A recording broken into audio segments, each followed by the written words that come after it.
Today, we are going to talk about a little hidden feature of your mind, one that can lead you down the completely wrong path without you ever even noticing. And the crazy part is, it affects every single one of us every single day. So let's get right into it. I want you to think of it like a glitch in your brain's operating system. It's just quietly working in the background, shaping how you see everything. It's the whole mystery of how we can feel so certain about something and still be so wrong. Okay, let's dive into this with a couple of questions. And I mean, really think about a specific moment. Maybe it was just a casual debate or a big meeting at work or maybe a heated argument with family. You were absolutely convinced. You were standing your ground, you had all your facts lined up, and you could just feel that certainty in your bones. And then it happens. Maybe it's an hour later, maybe it's a week later, but that sinking feeling just hits you.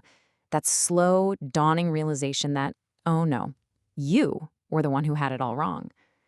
It's a humbling, really uncomfortable feeling, isn't it? We've all been there. But here is a fascinating and honestly a kind of terrifying idea. What if this isn't some random mistake in our thinking? What if it's not a bug, but an actual built-in feature? What if your brain is designed to keep you locked in that state of being wrong, but feeling right? Well, this powerful little mental trick has a name. It's called confirmation bias. And this isn't some dusty academic concept. It is a fundamental force that is quietly steering your decisions every single day. So let's name it. What is this bias really? Because, understanding what it is, that's the first step to actually spotting it in ourselves. So in simple terms, your brain acts like a bias detective. As soon as it has a theory it likes, an idea, a belief, even just a preference, it goes out and specifically looks for clues that prove its own case. It puts a big spotlight on any evidence that confirms the theory, and it just conveniently pushes away or ignores or finds a reason to discredit anything that might challenge it. And this quote, this gets to the heart of it. It tells us something so crucial about our brain's priorities. See, this whole process, it's not a noble search for the objective truth. No, it's a defense mechanism. It's all about psychological self-protection. Our brains just crave consistency, and they desperately want to protect our worldview from the discomfort of being challenged. Okay, so that's the theory. But to really get a feel for how powerful this is, we've got to see it in action. Let's walk through 3 real-world examples, and we'll start with something small and everyday and move to something with much higher stakes. All right, first up, buying a new phone. Let's say you've done your research and you've decided on brand A. What happens next? Immediately, you start seeing all the 5-star reviews, you're watching YouTube videos talking up the camera, and you notice every single friend who says they love theirs. But what about those complaints about the battery life, or that one review that says there's a better alternative?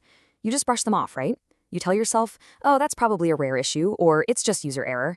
You're not being objective anymore. You're just defending a decision you already made. Now let's level up and look at our social media feeds. Imagine you believe that remote work is way better than going into an office. So you start following people who agree. You like posts that support your view, and the algorithm, well, it learns very quickly what you want to see. Suddenly, your entire feed is a constant stream of content that confirms what you already believe. And this is a brilliant illustration of how we end up in a bubble. It starts to feel like everyone agrees with you, but they don't. You're just living inside an echo chamber that your own bias helped to build. Okay, this last one is subtle, but it's incredibly powerful because it messes with our relationships. You meet someone new, and your gut feeling, your first impression is, this person is arrogant. From that exact moment on, your brain is on a mission to find proof. If they interrupt someone one time, your brain goes, see, told you, arrogant. If they speak with confidence, yep, definitely arrogant. But what about when they do something that totally contradicts your theory, like they help a coworker or they listen really carefully to someone's story? Your brain just tends to ignore it or writes it off as a fluke.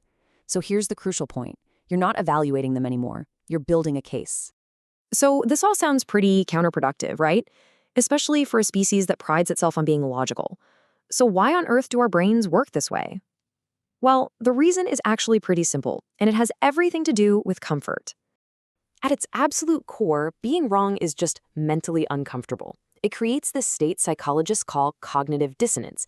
It's that tension you feel between what you believe and this new, challenging piece of information.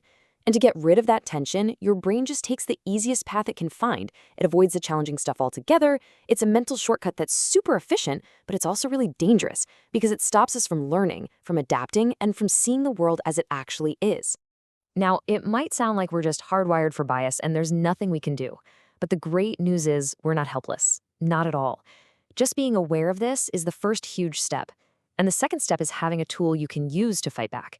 And really, it all comes down to asking yourself one single, simple question.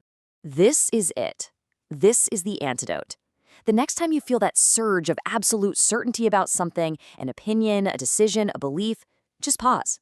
Pause and actively ask yourself this question. What evidence would I need to see to change my mind? What would it actually take to prove me wrong?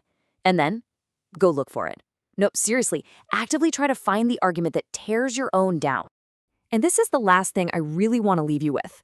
If you ask yourself that question, what would prove me wrong, and you can't even come up with an answer, that is a major red flag. It means you've probably stopped thinking critically, and you've just slipped into that comfortable, easy process of confirming what you already believe. And that right there, that's confirmation bias in action. Thanks for joining.